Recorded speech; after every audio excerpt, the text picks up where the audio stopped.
sahabat terkasih, kita dengarkan renungan penghibur jiwa, seri Dalam Lembah Kekelaman. Kita tidak perlu sendirian menanggung pergumulan-pergumulan yang berat. Daud menunjukkan bagaimana menghadapi lembah kekelaman itu.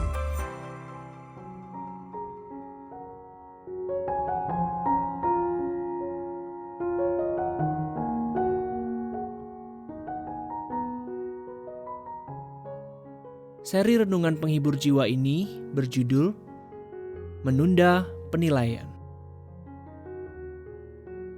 Firman Tuhan dalam Ratapan 3 ayat 1 sampai ayat yang ke-24 mengatakan, Akulah orang yang melihat sengsara disebabkan cambuk murkanya. Ia menghalau dan membawa aku ke dalam kegelapan yang tidak ada terangnya. Sesungguhnya, aku dipukulnya berulang-ulang dengan tangannya sepanjang hari. Ia menyusutkan dagingku dan kulitku, tulang-tulangku dipatahkannya. Ia mendirikan tembok sekelilingku, mengelilingi aku dengan kesedihan dan kesusahan. Ia menempatkan aku di dalam gelap seperti orang yang sudah lama mati. Ia menutup segala jalan keluar bagiku. Ia mengikat aku dengan rantai yang berat. Walaupun aku memanggil-manggil dan berteriak minta tolong, tak didengarkannya doaku.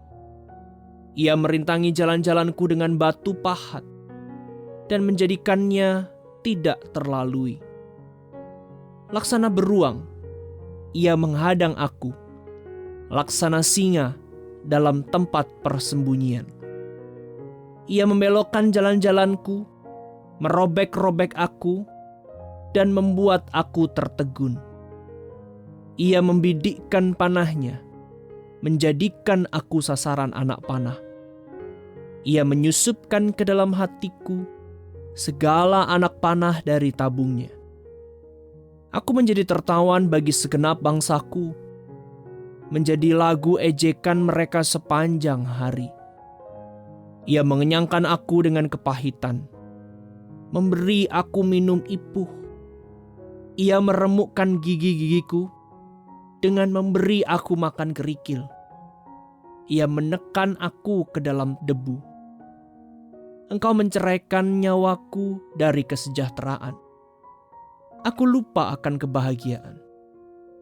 Sangkaku, hilang lenyaplah kemasyuranku dan harapanku kepada Tuhan.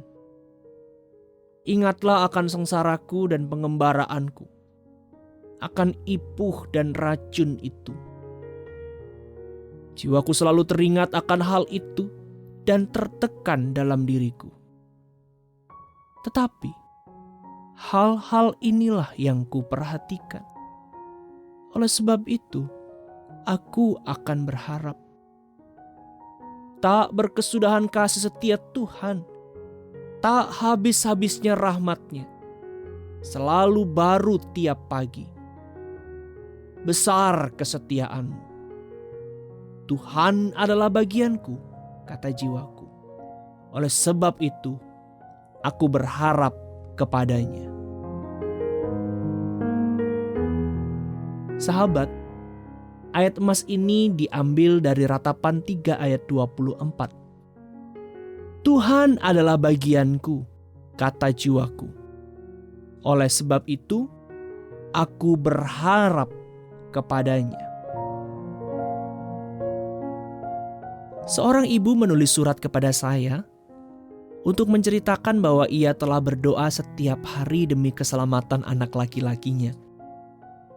Namun, suatu hari sang anak meninggal dalam suatu kecelakaan di tempat kerja.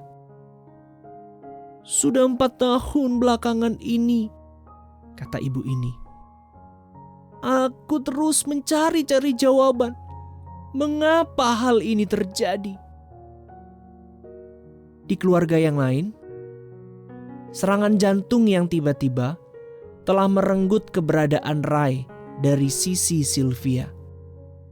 Meninggalkan sang istri untuk menjalani hidupnya sendirian.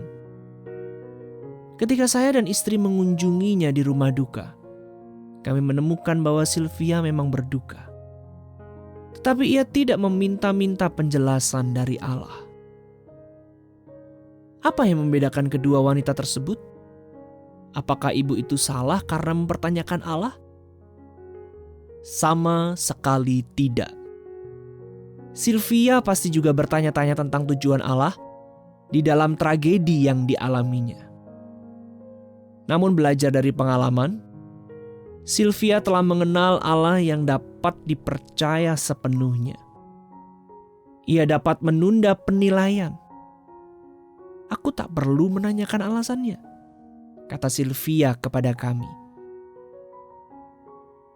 Yeremia mengungkapkan tanggapan yang hampir sama di bacaan Alkitab hari ini. Tampak seolah-olah Allah telah mengabaikan dirinya. Tetapi ia berkata, "Aku berharap kepadanya." Imannya bukanlah suatu sikap irasional yang lugu, melainkan ditunjang oleh akal sehat yang didasari pengalaman yang kuat. Menunda penilaian saat Allah berdiam diri menunjukkan sikap hormat kepadanya. Karena sikap ini berarti menolak untuk menuduh Allah telah berbuat tidak adil. Mereka yang menunjukkan iman semacam ini dikuatkan oleh Roh Allah dan belajar betapa Allah itu sungguh baik dan berkuasa. Meskipun pencobaan menghampiri, ketakutan melanda. Melalui beragam ujian yang jarang dapat dimengerti, satu kebenaran bersinar cemerlang dan tak pernah gagal. Allahku benar dan baik. Sahabat, saat kita mempercayai kesetiaan Allah, ketakutan kita pun enyah. Terima kasih sudah mendengarkan renungan penghibur jiwa dari Our Daily Bread Ministries. Untuk berlangganan renungan kami, silakan daftarkan diri Anda melalui situs santapanrohani.org. Pelayanan ini didukung oleh persembahan kasih dari Anda yang memampukan kami untuk menyampaikan hikmat Alkitab yang mengubahkan hidup kepada lebih banyak orang. Tuhan Yesus memberkati.